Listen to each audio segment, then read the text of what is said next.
शिरूर तालुका कृषी उत्पन्न बाजार समितीच्या निवडणुकीच्या निमित्तानं आपापले पक्षीय पॅनल उभं करण्याच्या तयारीमध्ये होते आणि दररोज सकाळी उमेदवारी ठरलेली दुपारी कॅन्सल व्हायची, संध्याकाळी परत ठरायची. आमच्या ताईंना असं आलं प्रतिभाताईंना की त्यांना ते स्वतः राजकीय पार्श्वभूमी असल्यामुळे त्यांना सगळं कळत होतं.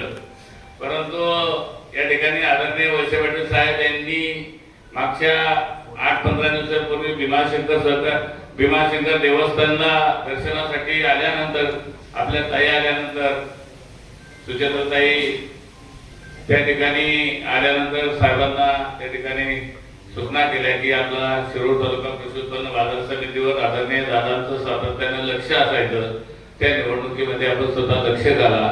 साहेबांनी दुसऱ्या दिवशी सगळ्या कार्यकर्त्यांची मीटिंग, पदाधिकाऱ्यांची मीटिंग त्या ठिकाणी घेतली. नाहीतर यापूर्वी गेले 15-20-25 वर्षाचा कालखंड पाहिला तर अजितदादा पवार साहेब स्वतः मुलाखतीपासून उमेदवार ठरवण्यापासून तर सभापती निवडीपर्यंत स्वतः जबाबदारी स्वतः स्वीकारायचे. वळसे पाटील साहेब कधी मुलाखतीला आलेले नव्हते. परंतु साहेबांनी त्या ठिकाणी माऊलीआबा कटके असतील, भारतीय जनता पार्टीचे नेते प्रदीपदादा असतील यांच्याशी चर्चा केली आणि या तालुक्यामध्ये शिरूर तालुका कृषी उत्पन्न बाजार समिती ही असणारी शेतकऱ्यांची संस्था ही उत्तम पद्धतीची झाली पाहिजे, ही भूमिका घेऊन आपण सगळ्यांनी काम करायचं.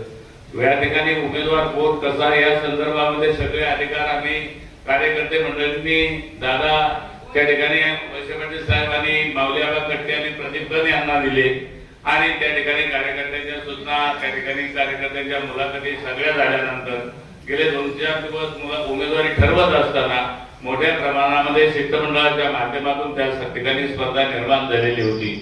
या परिसरामध्ये गेले 25 वर्षे माझ्यासारख्या छोट्या कार्यकर्त्याला, लहान मोठ्या कार्यकर्त्याला संचालक सभापती म्हणून काम करण्याची संधी त्या ठिकाणी आदरणीय अजितदादा पवार साहेब यांच्या मार्गदर्शनाखाली मिळाली आणि ते मिळाल्यानंतर शिरूर तालुका कृषी उत्पन्न बाजार समिती गेले 25 वर्षापूर्वी मोठ्या अडचणीतून जात होती. 22 लाखाचा व्यापार त्या संस्थेमध्ये होता. परंतु त्या संचालक मंडळामध्ये सुरुवातीच्या मला वाटतं टकाटक मामा, शिंदे मामा होते, माणिकराव टेमगिरे होते, राजेश थिटे होते, मग त्यामध्ये निळूभाऊ होते. सगळी मंडळी त्या ठिकाणी चांगलं काम करणारी मंडळी त्या ठिकाणी होती आणि म्हणून सुरुवातीच्या काळामध्ये या परिसरामध्ये साखर कारखाना नाही, कुठल्या प्रकारचा व्यवसाय नाही आणि म्हणून या परिसरामध्ये पिंपळे जगताप सारख्या ठिकाणी 43 एकरामध्ये आदरणीय दादांच्या नेतृत्वाखाली त्या ठिकाणी एक चांगल्या पद्धतीची जागा त्या ठिकाणी शेतकऱ्यांच्या असणाऱ्या संस्थेचा दिली.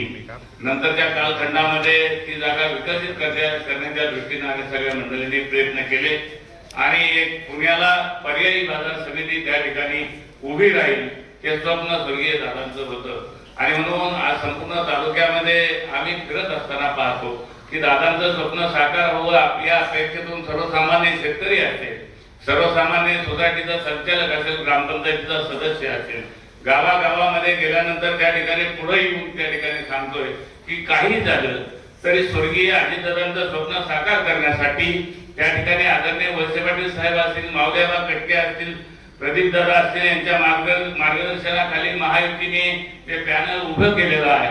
ते कुठल्याही परिस्थितीमध्ये प्रचंड बहुमताने निवडून आणल्याशिवाय राहणार नाही अशा पद्धतीचं वातावरण तालुक्यामध्ये राहतोय. काल पूर्व भागामध्ये आम्ही राणगाव, सांडस असेल, आरंगाव असेल, आलेगाव असेल, कुळगाव असेल, नावडा असेल या परिसरामध्ये फिरत असताना प्रत्येक चेहऱ्यावरचा आनंद आम्ही पाहिला, प्रत्येक कार्यकर्त्याच्या चेहऱ्यावरचा उत्साह पाहिला. तर समोरच्या पॅनलचं डिपॉझिट जप्त झाल्याशिवाय राहणार नाही अशा पद्धतीचं वातावरण आज संपूर्ण शिरूर तालुक्यामध्ये दिसत आहे. दादांचं स्वप्न या परिसरामध्ये एक चांगल्या पद्धतीची बाजार समिती उभी राहावी. संपूर्ण पॅटर्न हा पिंपळे जगतापला दादांनी दिला. त्यामध्ये मार्केट हमाल भवन चांगलं असावं, शेतकरी भवन चांगलं असावं, त्या ठिकाणी मापाड्यांची चांगली व्यवस्था असावी, शेतकऱ्यांना त्या ठिकाणी चांगल्या पद्धतीची भोजनाची व्यवस्था असावी. परंतु मधल्या काही कालखंडामध्ये माहितीच्या अधिकारामध्ये हायकोर्टामध्ये जनहित याचिका दाखल झाली आणि त्यामध्ये तांत्रिक काही अडचणी आल्या. परंतु आम्ही राहुल गवारे आम्ही एकमेकांच्या विरोधात गेले 10-15 वर्ष या बाजार समितीमध्ये काम करत असताना निवडणूक झाल्यानंतर आम्ही सगळे त्या सभागृहामध्ये एकत्रितरित्या काम करत होतो.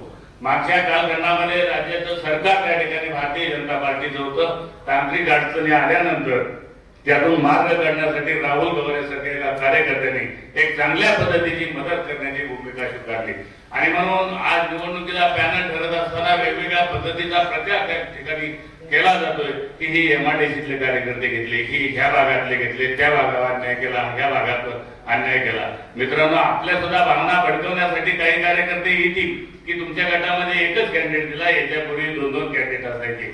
मी स्वतः आदरणीय वळसे पाटील साहेबांना स्वतः सांगितलं की साहेब, गेले 25 वर्ष माझ्यासारख्या कार्यकर्त्याला आपण त्या ठिकाणी संधी दिली, आता नवीन कार्यकर्त्याला संधी द्या. करंजीला त्या ठिकाणी मागच्या वेळेस आपण सभापती म्हणून काम करण्याची संधी दिली. करंजी, किंदूर आणि जातेगाव या 3च गावाचे नॉमिनेशन त्या ठिकाणी होते, परंतु त्या ठिकाणी मी स्वतः नाकारल्यानंतर माझ्या कुटुंबामध्ये या बाजार समितीच्या निवडणुकीमध्ये आता कोणालाही संधी नको अशा प्रकारची भावना साहेबांनी व्यक्त केली. करंजीला त्या ठिकाणी मागच्या वेळेस सभापती केलं, संचालक केलं, करंजीचं नाव ड्रॉप झालं. इतर कुठल्याही गावाचं नाव त्या यादीमध्ये नव्हतं. जर कदाचित असतं तर दुसराही उमेदवार आपल्या या जिल्हा परिषद गटामध्ये मिळू शकला असता.